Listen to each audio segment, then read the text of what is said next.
तो कैसे हैं आप लोग। उम्मीद करता हूँ कि आप लोग मस्त होंगे और स्वस्थ होंगे। आज का हमारा टॉपिक है डिस्पेनिया।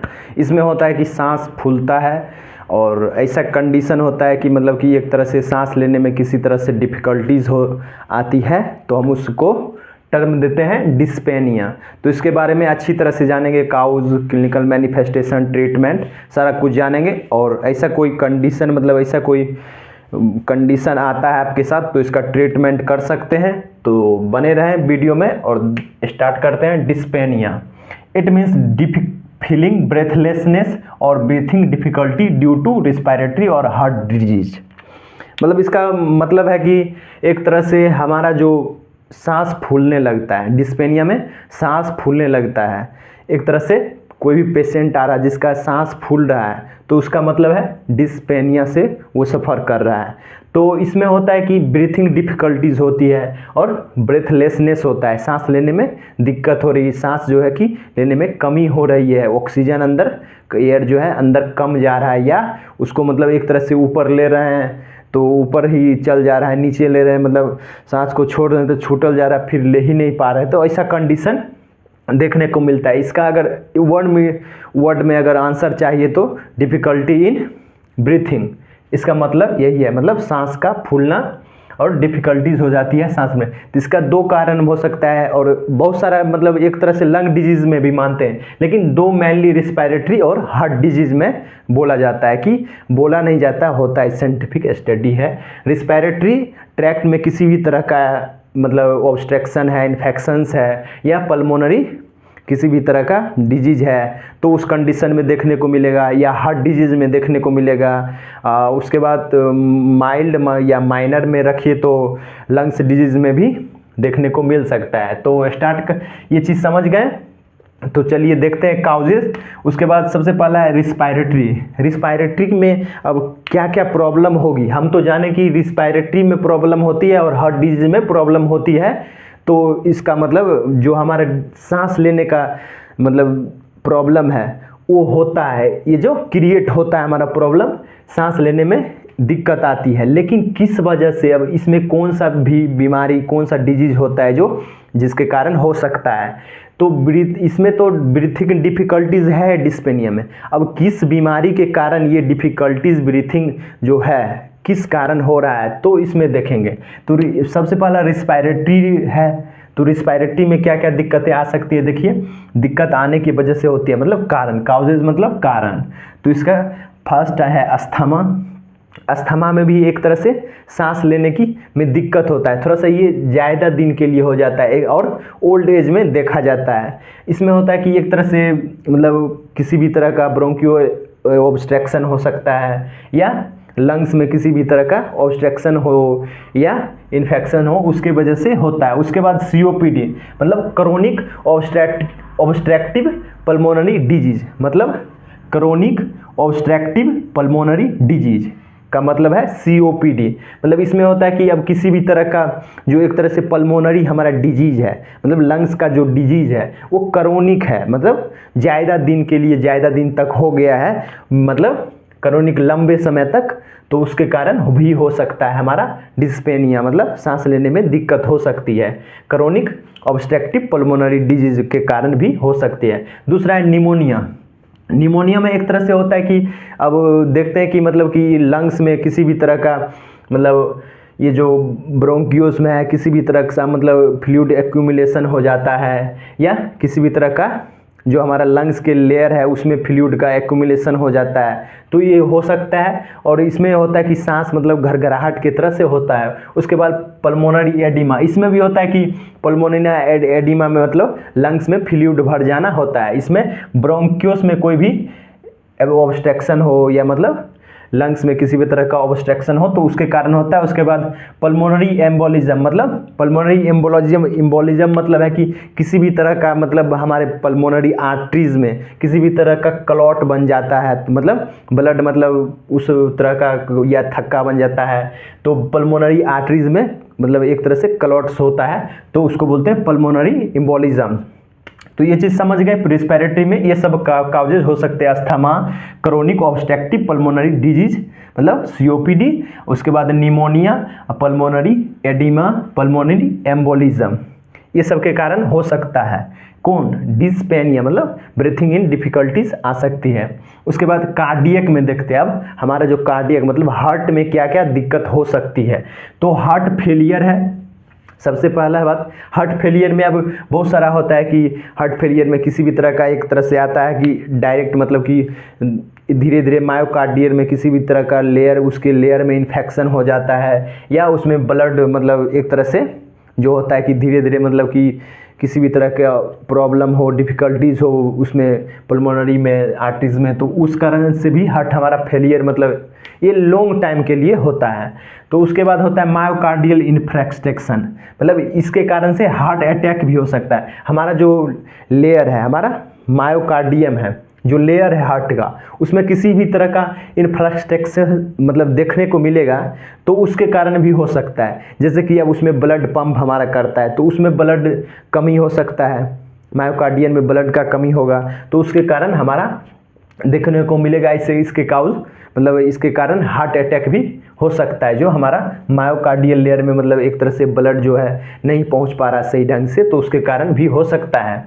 और ये हो गया हार्ट का, मतलब ये सब हार्ट का डिजीज होगा तो इस कारण डिस्पेनिया देखने को मिलेगा। उसके बाद अदर्स में देखते हैं। अदर्स में एनीमिया देखने को मिल सकता है, एंजाइटी देखने को मिल सकता है, पैनिक अटैक, ओबिसिटी मतलब मोटापा हो जाता, मतलब ओबिसिटी मतलब एक तरह से मोटापा हो जाना, या पैनिक अटैक मतलब कि एक तरह से मतलब इंसान के पास कोई चीज़ मतलब का सोचने का नहीं है, वो सिर्फ सोच के घबरा जा रहा है। मतलब पैनिक अटैक मतलब सोच के घबरा जा रहा है, या किसी भी तरह का उसके अंदर डर है तो पैनिक एकाएक डर जाता है तो वो पैनिक अटैक में आता है। उसके बाद एंजाइटी मतलब समझ रहे हैं कि डर ही होता है। तो ये सब है। उसके बाद टाइप्स आता है, तो टाइप्स में होता है एक्यूट डिस्पेनिया, मतलब एक्यूट डिस्पेनिया मतलब शॉर्ट समय के लिए होता है, मतलब छोटा सा मतलब कुछ समय के लिए जो होगा हार्ट मतलब एक तरह से सांस लेने में दिक्कत आएगा, तो हार्ट अटैक की वजह से भी हो सकता है। एक तरह से हार्ट अटैक एकाएक आया तो उसके वजह से सांस लेने में दिक्कत होता है, तो ये सब कारण हो सकता है। मतलब हार्ट से जो रिलेटेड शॉर्ट समय के लिए हमारा डिस्पेनिया होगा, तो कुछ देर के लिए सांस में किसी भी तरह का मतलब मान लीजिए अब फ्लूइड एक्यूमुलेशन हो गया, या कहीं भी ट्रेकिया में हमारा जो विंड पाइप है उसमें उसी में किसी का तरह का ऑब्स्ट्रक्शन हो गया, या कोई भी चीज़ का मतलब रुक गया, या किसी भी कफ उफ बन गया, तो उसके कारण भी एक्यूट डिस्पेनिया होता है, मतलब शॉर्ट समय के लिए होता है। उसके बाद एक्यूट मतलब एक्यूट ही समझ गए। क्रोनिक में होगा कि लंबे समय तक चलेगा, तो लंबे समय में जो हमारा लॉन्ग टर्म मतलब एक तरह से जो लॉन्ग समय टाइम के लिए जो हमारा किसी भी तरह का डिजीज हो गया है, हार्ट डिजीज हो या हमारा पल्मोनरी डिजीज हो मतलब या लंग्स डिजीज हो, तो उसके कारण होता है, तो क्रोनिक डिस्पेनिया देखने को मिलेगा। जैसे COPD, chronic obstructive pulmonary disease, जिसमें कि हार्ट फेलियर भी आ जाता है। तो ये सब मतलब जो हमारे लंबे समय तक जो डिजीज होगा उसमें हमारा क्रोनिक डिस्पेनिया होगा। अब किसी भी देखिए हमारा सांस सीधा लेते हैं तो मतलब कि हमारा काम किसका, लंग्स का है काम, और उसके बाद हमारा हार्ट का भी इसमें रोल होता है कि ब्लड का सर्कुलेशन होगा तभी तो लंग्स में हमारा ब्लड आएगा, हार्ट के द्वारा ही ना आता ब्लड, हार्ट पंप किया उसके बाद हमारा लंग्स में आता है, तो लंग्स में भी वो गैस एक्सचेंजेशन होता है, तो वहाँ पर ब्लड आखिर हार्ट हमारा देगा तभी तो हमारा लंग्स से एक्सचेंज करेगा, ऑक्सीजन गैस जो एक्सचेंज होता है, हमारा एयर एक्सचेंज होता है, तो उसके कारण भी होता है कि इसमें दो चीज़ आ जाता है मेनली, एक हार्ट और एक लंग्स, तो इसके कारण भी हो सकता है। अब हार्ट में भी किसी भी तरह का प्रॉब्लम आएगा तो ऑटोमेटिक लंग्स में प्रॉब्लम आएगा, क्या कि ब्लड ही, अब हमारा हार्ट लंग्स को ब्लड ही नहीं देगा तो यहाँ लंग्स क्या करेगा, तो वही चीज़ है। तो अब लंग्स में अगर मान लीजिए हमारा ऑक्सीजन लंग्स के थ्रू एयर लिए, अब ऑक्सीजन हम लंग्स में आया और हम हार्ट को मतलब देवे नहीं किए, मतलब कि एक तरह से आया नहीं, उसमें प्रॉब्लम होगा, तो उसके कारण भी हार्ट में भी फिर प्रॉब्लम हो सकता है। तो सबसे पूरा हमारा शरीर जो है एक तरह से हर ऑर्गन से मिला हुआ है, किसी भी तरह का हमारा पूरा शरीर में किसी भी तरह का डिस्फंक्शन आता है तो उसके कारण हो सकता है। तो ये चीज़ समझ गए। क्रोनिक डिस्पेनिया जो क्रोनिक टर्म का मतलब एक तरह से लंबे समय तक जो हमारा लॉन्ग टर्म के लिए जो भी डिजीज होगा तो उसके कारण हमारा हो सकता है। तो लॉन्ग टर्म मतलब अब किसी भी तरह का डिजीज नहीं, मतलब एक तरह से हार्ट डिजीज या लंग्स डिजीज लंबे समय तक हो गया तो उसके कारण हो सकता है। या हमारा कफ बनता है तो उसके कारण भी हो सकता है, मतलब कफ मतलब शॉर्ट टाइम के लिए एक्यूट में आ जाएगा, हमारा कफ बनता है फ्री हो जाता है कुछ दिन में और कुछ मेडिसिन लेने के बाद। और क्रोनिक में मतलब किसी भी तरह का हमारा डिजीज हो कंडीशन आ जाता है लंग्स या हार्ट में, तो उसके कारण होता है। क्लिनिकल मैनिफेस्टेशन, क्लिनिकल मैनिफेस्टेशन मतलब होता है साइन और सिम्टम, साइन और सिम्टम। हाइपरटेंशन देखिए पहला है, दूसरा हाइपोक्सीमिया, तीसरा ट्रैकियल डिविएशन, उसके बाद साइनोसिस, एब्सेंट ब्रेथ साउंड, एस्ट्रीडोर। अब देखिए हाइपरटेंशन में होता है कि मतलब कि एक तरह से जो हमारा सांस लेने की गतिविधि इसके कारण भी, हाइपरटेंशन के कारण भी चेंज होगा।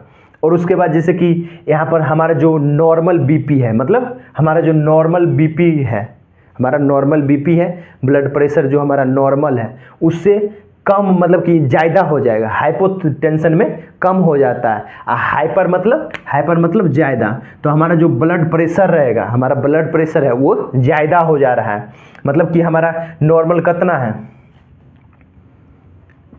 120/80 हमारा नॉर्मल है, mm/Hg। हमारा नॉर्मल कितना है ब्लड प्रेशर 120/80 mm/Hg, इतना है 120 सिस्टोलिक है और डायस्टोलिक 80 है। हमारा सिस्टोलिक 120 और डायस्टोलिक 80 है mm/Hg। तो ये हमारा नॉर्मल बीपी है।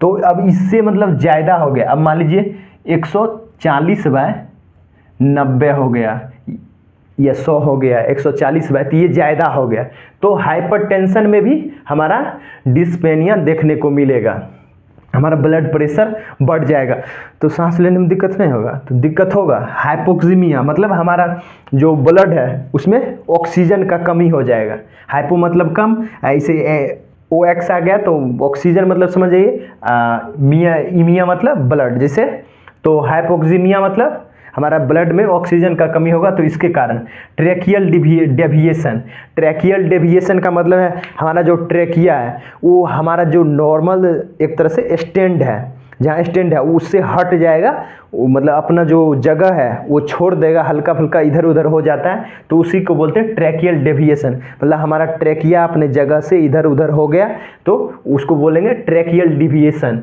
तो इसके कारण भी मतलब डिस्पेनिया होगा। उसके बाद आता है साइनोसिस। साइनोसिस में होता है कि एक तरह से हमारा स्किन ब्लूइश हो जाता है, मतलब एक तरह से ब्लड में ऑक्सीजन की कमी हो जाती है, तो ये भी कंडीशन है।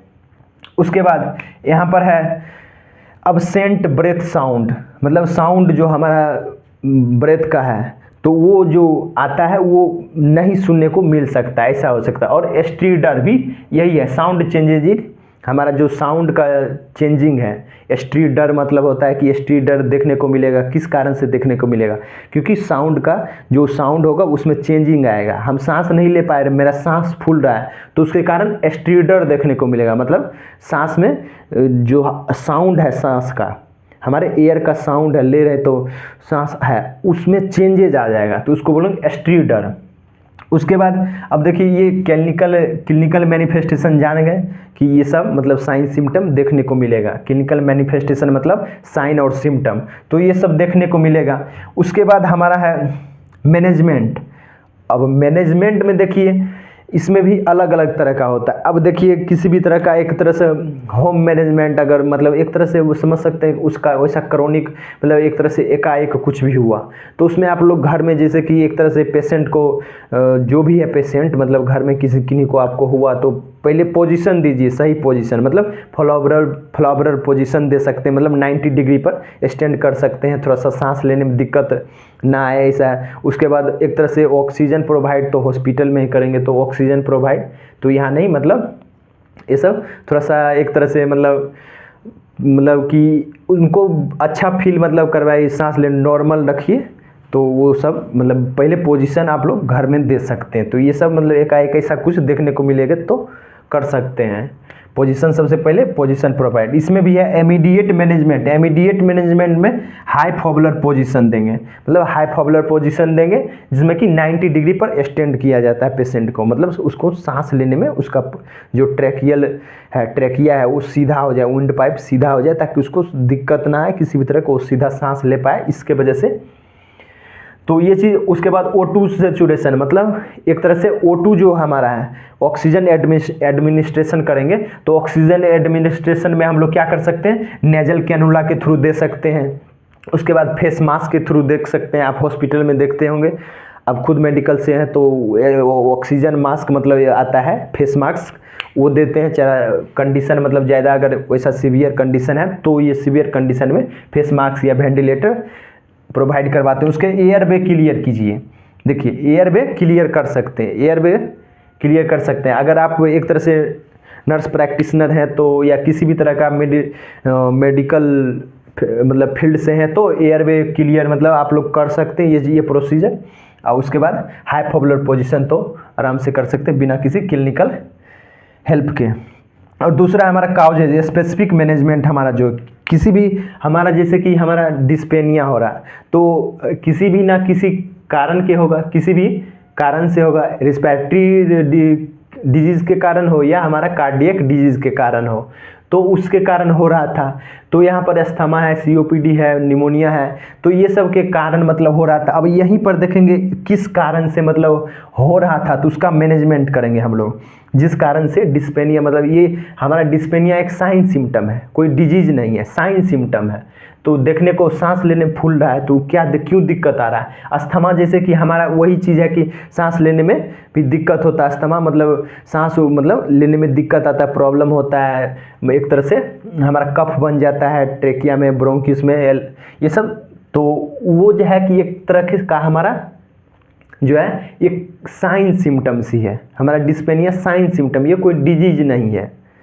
तो इसमें देखेंगे कि हमारा वो ये सब डिजीज के कारण ही हमारा डिस्पेनिया होता है। तो डिस्पेनिया क्या है वो आज हम पढ़ेंगे। तो आगे जब पढ़ेंगे तो इसका मतलब मैनेजमेंट, उसमें भी हमारा अस्थमा अगर होगा तो डिस्पेनिया भी देखने को मिल सकता है, हमारा COPD होगा तो डिस्पेनिया देखने को मिल सकता है, हमारा निमोनिया होगा तो डिस्पेनिया देखने को मिल सकता है, सांस लेने में प्रॉब्लम, जो भी हमारा डिजीज है ये एयरवे ट्रैक से गुजर रहा है तो वो सारा मतलब एयरवे ट्रैक का डिजीज है, मतलब RTI है या किसी भी तरह RTI मतलब रिस्पिरेटरी ट्रैक्ट इन्फेक्शंस है या किसी भी तरह का डिजीज है, रिस्पिरेटरी ट्रैक्ट का हो या कार्डियक मतलब डिजीज हो, तो उसके कारण हमारा डिस्पेनिया देखने को मिलेगा।